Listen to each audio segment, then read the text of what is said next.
Welcome. સ્વાગત છે તમારું એક નવા વિડીયોમાં.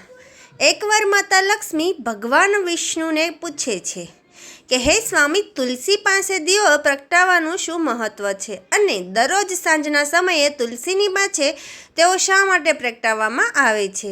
તેનાથી મનુષ્યને શું ફળ પ્રાપ્ત થાય છે? તુલસીની પાસે દીવો પ્રગટાવવાની વિધિ શું છે અને વિધિ પ્રગટાવતા સમયે કયો મંત્રનો ઉચ્ચાર કરવો જોઈએ? કૃપયા કરી મને વિસ્તારપૂર્વક સમજાવો. ત્યારે ભગવાન વિષ્ણુ કહે છે કે હે દેવી, આજે તમે બધા માનો જાતિ કલ્યાણ માટે ખૂબ જ સારો પ્રશ્ન કર્યો છે. તમારે આ પ્રશ્નનો જવાબ આપતા પહેલાં તમને એક પ્રાચીન કથા સંભળાવું છું, જેનાથી તમને તમારા બધા જ પ્રશ્નોનો જવાબ મળી જશે. એટલા માટે તમારે આ કથાને ધ્યાનપૂર્વક સાંભળો. અને કથાને ધ્યાનથી સાંભળવાની માત્ર મનુષ્ય 100 વર્ષ સુધી તુલસીની પાસે દીવો પ્રગટાવવાનું પુણ્ય પ્રાપ્ત થાય છે. માતા લક્ષ્મીજી કહે છે કે હે સ્વામી, હું આ કથા સાંભળવા માટે ખૂબ જ ઉત્સાહિત છું. આ કથા સંભળાવવાનું શરૂ કરો. ત્યારે ભગવાન વિષ્ણુ માતા લક્ષ્મીને જઈને આ કથા સંભળાવવાનું શરૂ કરે છે. હે દેવી, પહેલાંના સમયની વાત છે. દક્ષિણ દિશામાં ભદ્રા નામની એક ખૂબ વિશાળ નદી છે. આ નદીના કિનારે હરિહરપુર નામનું એક ખૂબ જ સુંદર નગર હતું. આ નગરમાં કાશી નામના એક બ્રાહ્મણ રહેતા હતા. તે ખૂબ જ ગુણવાન, ચરિત્રવાન, ધર્મના કામ કરવાવાળા તથા વેદોના માર્ગ પર ચાલવાવાળા હતા. તેને આખા શાસ્ત્રનો અભ્યાસ કર્યો હતો. તે બ્રાહ્મણની એક પત્ની પણ હતી, જે લોકોના દોરાચારથી બોલાવતી અને હતા, કેમ કે તેના કર્મ જ તેના નામ મુજબ હતા. ચેક હંમેશા તે તેના પતિને અપમાનથી કરતી હતી. તે તેના પતિ માટે કુવાચક કરતી હતી. પતિને ખૂબ જ પીડિત દુઃખ આપતી હતી. પતિ માટે ક્યારેય ભોજન ન બનાવતી હતી. તે તેના પતિ સાથે ક્યારેય પણ સ્વયં નથી કર્યું. ક્યારે પણ તેની સાથે પ્રેમથી વાતો પણ નથી કરી.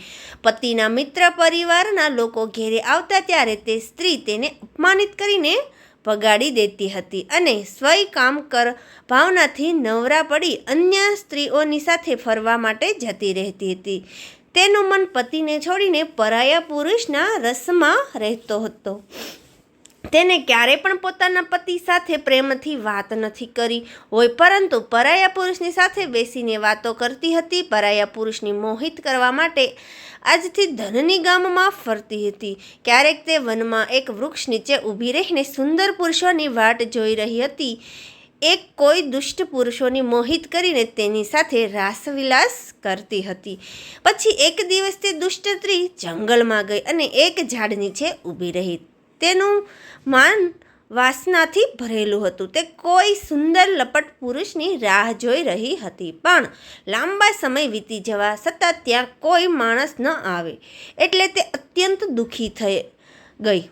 પ્રીતમના ખોજમાં આજુબાજુ જોવા લાગી. તે દિવસે તેને બધી જ મહેનત વ્યર્થ થઈ ગઈ અને તે ત્યાં ઊભી રહીને નાના પ્રકારની વાતો કરવા લાગી. કહેવા લાગી કે હાય હાય, આજે તો આ રસ્તા પરથી કોઈ પણ સુંદર પુરુષ ન આવે. હવે હું મારી કામના વાસના કઈ રીતે શાંત કરું? આજની આ રાત કઈ રીતે વિતાવવી? તે જોર જોરથી વિલાપ કરવા લાગી. તે જંગલમાં એક ભયાનક વાઘ રહેતો હતો. તે પાપી સ્ત્રીને અવાજો સાંભળીને તે ઓળખી ગયો અને એક સ્ત્રીને મારવા માટે તે ઉઠીને નજીક ગયો. તે ભયાનક વાઘ જોઈને તે સ્ત્રીના પર સેવા છૂટી રહ્યા. તે ડરના લીધે ખૂબ જ કંપવા લાગી. શ્રેષ્ઠ સ્ત્રી કરે છે તે પહેલાં જ વાઘે તેને પંજાથી ઘાયલ કરી દીધી અને તે સ્ત્રી જમીન ઉપર પડી ગઈ. જમીન ઉપર પડતા તો જોર જોરથી બૂમો પાડવા લાગી. કહેવા લાગી કે અરે વાઘ, તું શા માટે અહીં આવ્યો છે? મને શા માટે મારવા માગે છે? તું અહીંયા મારા પ્રીતમને શોધવા માટે આવી છું. તું મને છોડી દે અને મારી તને શું મળશે? તે સ્ત્રીની વાત સાંભળીને ભયાનક વાઘ થોડોક સમય માટે થંભી ગયો અને હસવા લાગ્યો. કહેવા લાગ્યો, એ દુષ્ટ, આજે વિધાતાએ તને મારી માટે ખોરાક બનાવીને મોકલ્યો છે. તારી જેમ દોસ્ત કાપી સ્ત્રીની મરું જે સારું કામ છે. ત્યારે જ તને આ શરીરમાંથી મુક્તિ મળશે. સ્ત્રી કહેવા લાગી કે એ વાઘ, તું કોણ છો? તમે સાચું કહો કે તમે અહીંયા શામાં કારણે આવ્યા છો? તમે વાઘના રૂપમાં શા માટે આવ્યા છો અને તમે મને શા માટે મારવા માગો છો? અને પછી તમે મને મારો કહેવા લાગ્યા કે પાપી સ્ત્રી, હું તને તારા પૂર્વજન્મની કહાની સુનાવું છું કે આ કારણથી મારે વાઘ બનવું પડ્યું. તો સાંભળો. પૂર્વકાળમાં દક્ષિણ દેશમાં એક નદી હતી. તે નદીના કિનારે એક નગર વસેલું હતું. તે નગરીમાં રહેતો હતો અને હું એક બ્રાહ્મણનો પુત્ર હતો અને નદીના કિનારે બેઠી તે યજ્ઞ વગેરે જેવા કાર્ય કરતો હતો.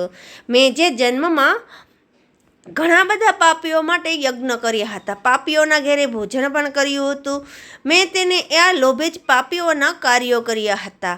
જે વસ્તુનો દાન બ્રાહ્મણને ન લેવું જોઈએ તે વસ્તુનું દાન પણ મેં ગ્રહણ કર્યું હતું અને બીજા પાસે પણ ધન લેતો હતો, પરંતુ ક્યારે પણ પાછું કરતો ન હતો. આવું રીતે પાપ કરતાં કરતાં મારે ઘણા વર્ષો વીતી ગયા અને હું વૃદ્ધ થઈ ગયો. મારે બધા જ વાળ સફેદ થઈ ગયા, આંખો સોજવા લાગી, મોઢામાંથી બધા જ દાંત પડી ગયા, છતાં પણ મારી દાનત લેવાની આદત નહીં ગઈ અને હું આવી જ રીતે પાપ કરતો રહ્યો. પછી એક દિવસ હું ધનના લોભી નદીના કિનારે ગયો અને અન્ય ધ્રુવ બ્રાહ્મણોની સાથે મળીને હંમેશા માણસોની ધૃત્યા ખોટા મંત્ર બોલીને વિધાનપૂર્વક પૂજા કર્યા ન વિના દેવી દેવતાઓની પૂજા કરી અને ઘણું બધું ધન દાનમાં લીધું. પછી તે જ સ્થાન પર એક બીમાર પુત્રો મારા પગ પર કરડી ગયો અને હું બેહોશ થઈ ગયો અને પડી ગયો. અંતે તે સમયે મારા પ્રાણ ચાલ્યા ગયા. અંતે ત્યાં જ યમના દૂતોએ સ્થાન પર આવ્યા અને મને પકડીને ઓમપુરીમાં લઈ ગયા,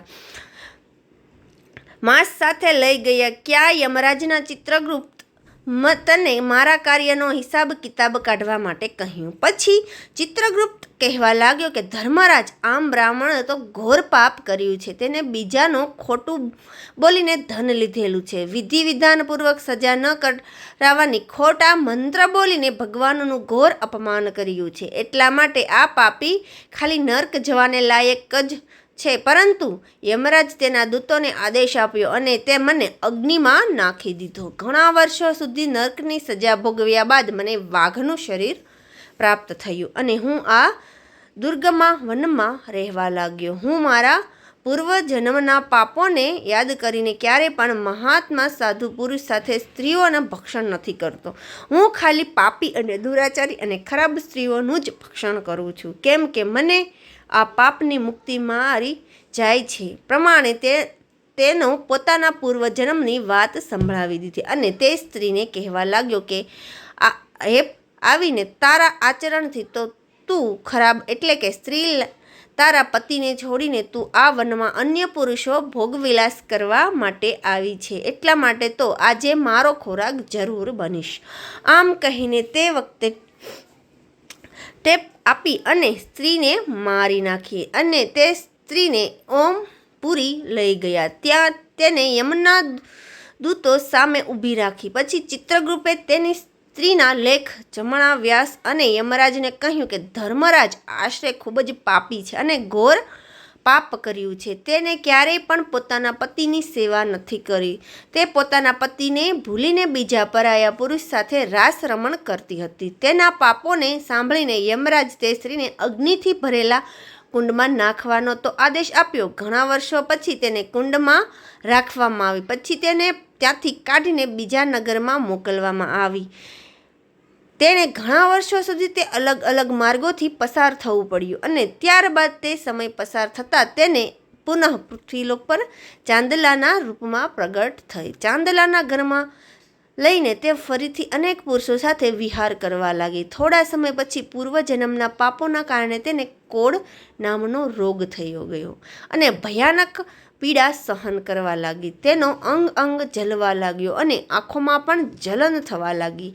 આ દુઃખને સહન કરતી તે દિવસે પચાર થવા લાગી. પછી તે એક દિવસ તીર્થ સ્નાન કરવાના હેતુથી અંતઃપુરમાં ચાલી ગઈ. ત્યાં એક આશ્રમની બહાર નિવાસ કરવા લાગી અને ત્યાં આશ્રમની બહાર એક તુલસીનો છોડ હતો. બીજી સ્ત્રીઓને ત્યાં તુલસીની પાસે દીવો પ્રગટાવતા જોઈને તે સ્ત્રીને પણ દીવો પ્રગટાવ્યો.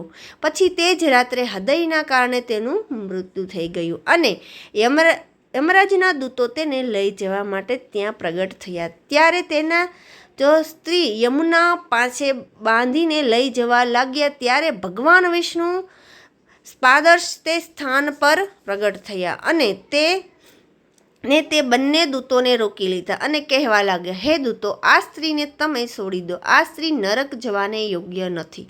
તમે કોના આદેશથી આ ધર્મ કરી રહ્યા છો?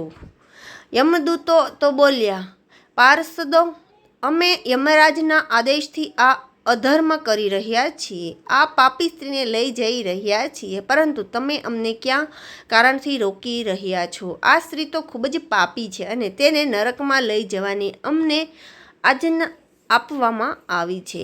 આ વિષ્ણુ કહેવા લાગ્યા, હે તો આ તો મારી ભક્તિને તો નરક જવાને યોગ્ય નથી. તમે તેને સાંજના સમયે તુલસી પાસે દીવો પ્રગટાવ્યો હતો. આ કારણથી તેના બધા જવા નષ્ટ થઈ ગયા છે. એટલા માટે તે નરક જવાને યોગ્ય નથી.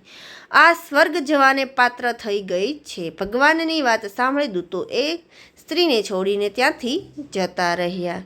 તે યમલોકમાં ચાલ્યા ગયા. ત્યાં જઈને તેને યમરાજને બધી જ વાત કરી દીધી. પછી ભગવાન વિષ્ણુ તે સ્ત્રીને દિવ્ય વિમાનમાં બેસાડીને સ્વર્ગલોક લઈ ગયા. ભગવાન વિષ્ણુ કહે છે કે, હે દેવી, આ પ્રમાણે તુલસીની પાસે ખાલી ઘીનો દીવો પ્રગટાવવાથી મનુષ્યના બધા જ પાપોનું નષ્ટ થઈ જાય છે.